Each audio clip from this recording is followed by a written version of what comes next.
everyone, it's Shel C from PaperOcotilloStudio, and today I'm sharing with you days 25, 26, and 27 of the Artist Trading Card a Day Challenge for the month of June 2021 from Art Joy of Sharing Art Community.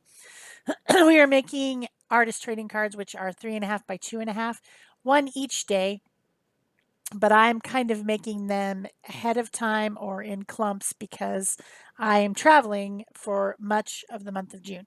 So you'll see them when you see them.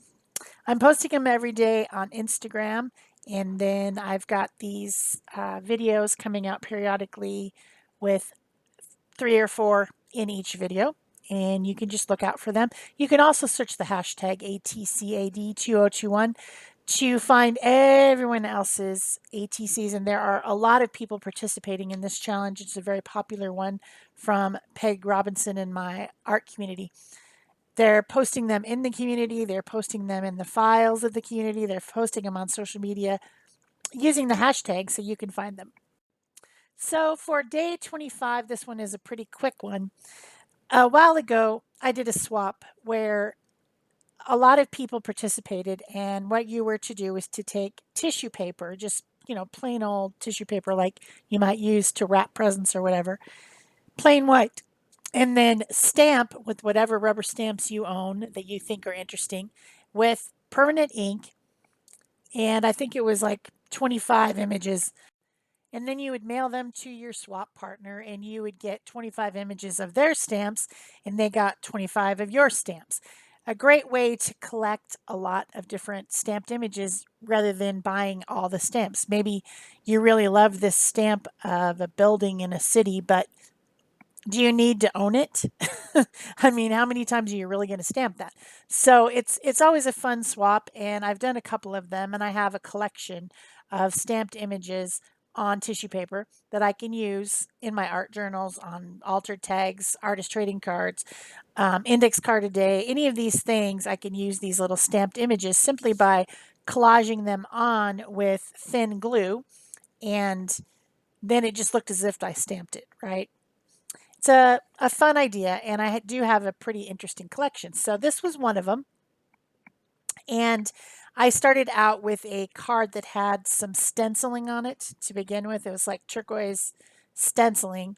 And I glued down the stamped image over the top of this buildings, apartments, maybe somewhere in a city, I don't know.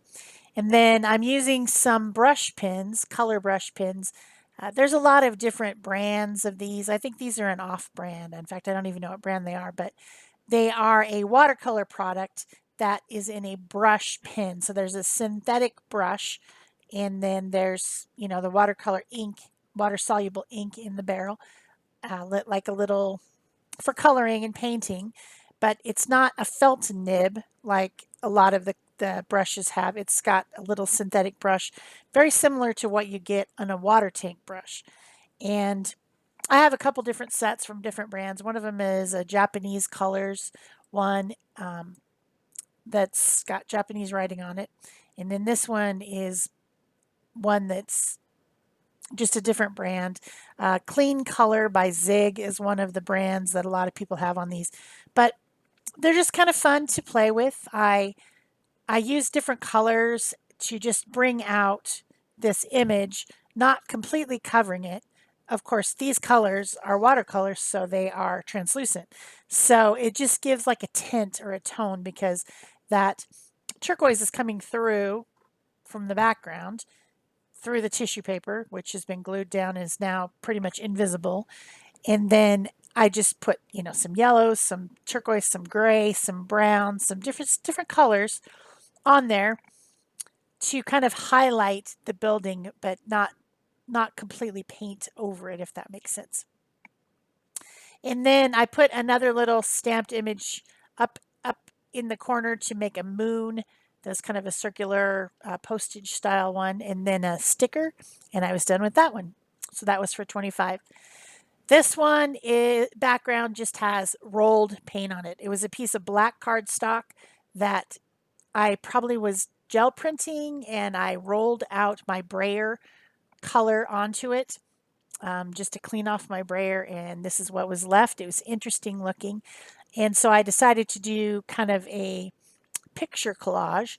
And I had this little picture from a magazine of a teenager wearing a hoodie. And then I have again some stamped image, which I'm kind of separating using my water brush, separating the tissue. And then I had a printed image. Um, in the past, we sometimes share, like we in the art group, the art community, we did a thing for a month where people scanned pages that they had made for backgrounds and shared them with everybody, and then you could print them out. This is one of those. It had this stenciled image of angel wings on it, and I cut one of them out. It was a mixed media multi-layer piece that was digitally shared, and I printed it out. Does that make sense? If you guys were following along with that challenge, you know what I'm talking about. You just print it, and you can print it on a laser printer, and then you don't have to worry about it running or anything. And that's exactly what this is. And then I just cut it out from that sheet that I'd printed out. I used the other pieces on something else, and I had this little wing just left, and it was on my desk when I was sorting, and so I thought it would look cute on this little teenager who looks like she doesn't want to have her picture taken. Pretty typical.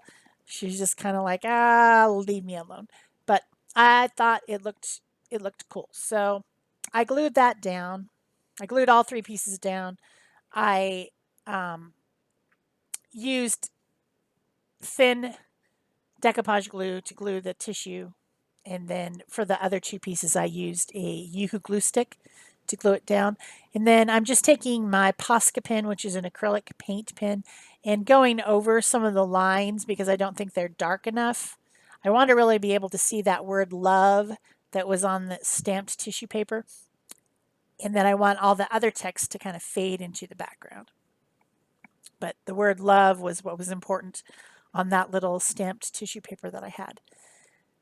Then I'm using these same brush markers that I have here on the desk still, and I'm coloring in a little bit to add some more color to the wing. Most of it's black and white, and then I just wanted a few spots where the color was standing out. So I made sure that the color was pretty bright on the wing, and then a little bit on her cheeks, a little bit of pink on her cheeks because she's probably embarrassed because her mom's taking her photograph. She doesn't like it. So I thought maybe her cheeks would be a little pink. The rest of it's just black and white. Then I wanted to fill back in with some of that copper that was in the background. I didn't like how white the tissue came out. You know, usually when you use stamped tissue, it just kind of fades into the background, and you don't see it. The fluid glue will just like blend it into the background. But in this case, because it was a black background, I could see too much of the white tissue paper. The fiber showed too much, and I didn't like it. So that's why I finger painted the copper back on.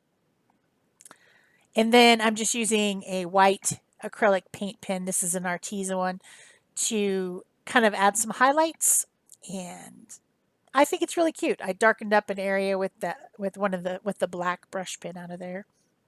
I like it. It's kind of a little collage scene, which was pretty fun. Then later on, but I spliced it into here. But later on, I added some some white splatter with my fan brush and some white paint. It was actually later, but I put it back here to go with this particular project. So kind of cool, kind of cute. I liked it. And that is number 26, day 26. For day 27, I had a really interesting background. And I've just been saving this one. This is, again, a masterboard where there was acrylic paint, there was some modeling paste, there was some stenciling, there's a lot of interesting stuff, and I just think the background's super cool, and I almost don't even want to put anything over the top of it. I want most of it to show. But I have this little stamped butterfly that somebody sent me in Happy Mail that was stamped on some type of cardstock, an off-white cardstock. And I thought I could use that and it wouldn't cover up the whole thing, it wouldn't be completely obliterated. So I am coloring it again using those same brush markers. I used them in all three projects today. And I'm using a light green and then a dark green. I'm using a light blue and then a dark blue. Same thing with the red and orange to get kind of a two-tone look with a little bit of shading by using a couple different colors. This would be something you normally would maybe do with alcohol markers because they blend together a lot better. Um, and there's a whole technique, there's a whole world of alcohol marker life out there that is going on that I haven't really participated in, but I do like the way alcohol markers do blend together, and I should have probably grabbed some, but I already had these on my desk. So I get up and walk over across the room to get the others when I had these. So these worked fine for this. I colored in my butterfly using kind of as close as I could to what was on the card. The brush pens didn't come in that many colors, and there wasn't exactly the right colors, but it was close enough. Then I used my white acrylic paint pen, again the Arteza fine tip one instead of a Posca, just because I happened to grab it. Same stuff, different company. And I added some white doodles and highlights and things on there. And then I think I go back in with the black. I hope you guys are enjoying this series of artist trading cards this month. I hope that you are playing along.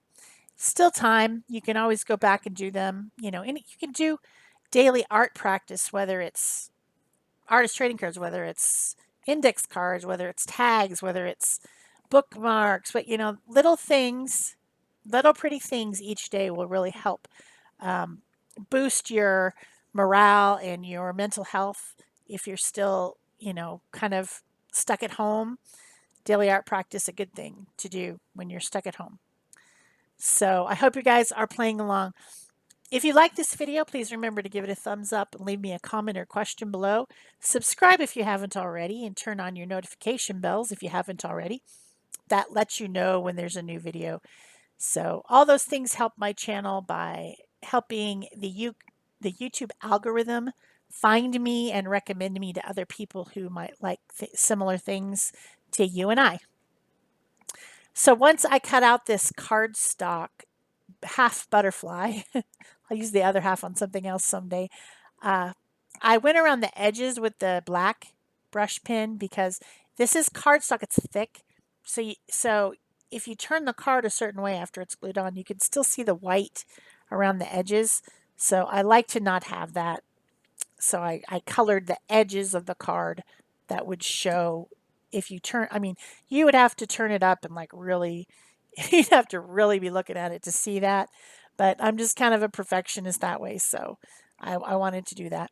Then I also went around the edges with some Stabilo All Pencil and blended it out to make the piece appear not to be stuck on, but to be integrated into part of the composition. Then that circle mark that was made with mark making with like at the top of a pill bottle or something in acrylic. I didn't like it. I wanted something else to just kind of not make it go away, but make it not be so obvious that it's just like this circle with another circle. So I wanted to glue something over the top, and I ended up with this little bit of tissue paper that has print on it from a stamp, and I put that over the top. And then the circle is still there, but it calmed it down quite a bit and just didn't make it so in your face. I like that much better. You can still see the circles, but they're not as just, obvious. And then I believe I attached, I made a little bit of red on the bottom because it was orange, not red. And I wanted it to match the butterfly. So a little bit of that.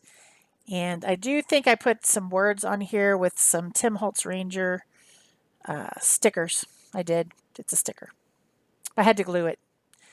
There, remember I said at the beginning there's modeling paste on there, a little bit of like rough texture, and the stickers were not going to stick. No way, no how. So I got out the glue stick and glued them down with that. And kind of, there's like some kind of white lines across there, sort of. They're not exactly lines, but I lined up my little stickers with those, and I thought it looked pretty good. This is actually my favorite one maybe of all the ones I've made so far. I like this one. I like the background. I like the butterfly. I liked everything about it. So it may turn out to be my very favorite of the whole month. That's it for me. Thanks for watching. Bye bye.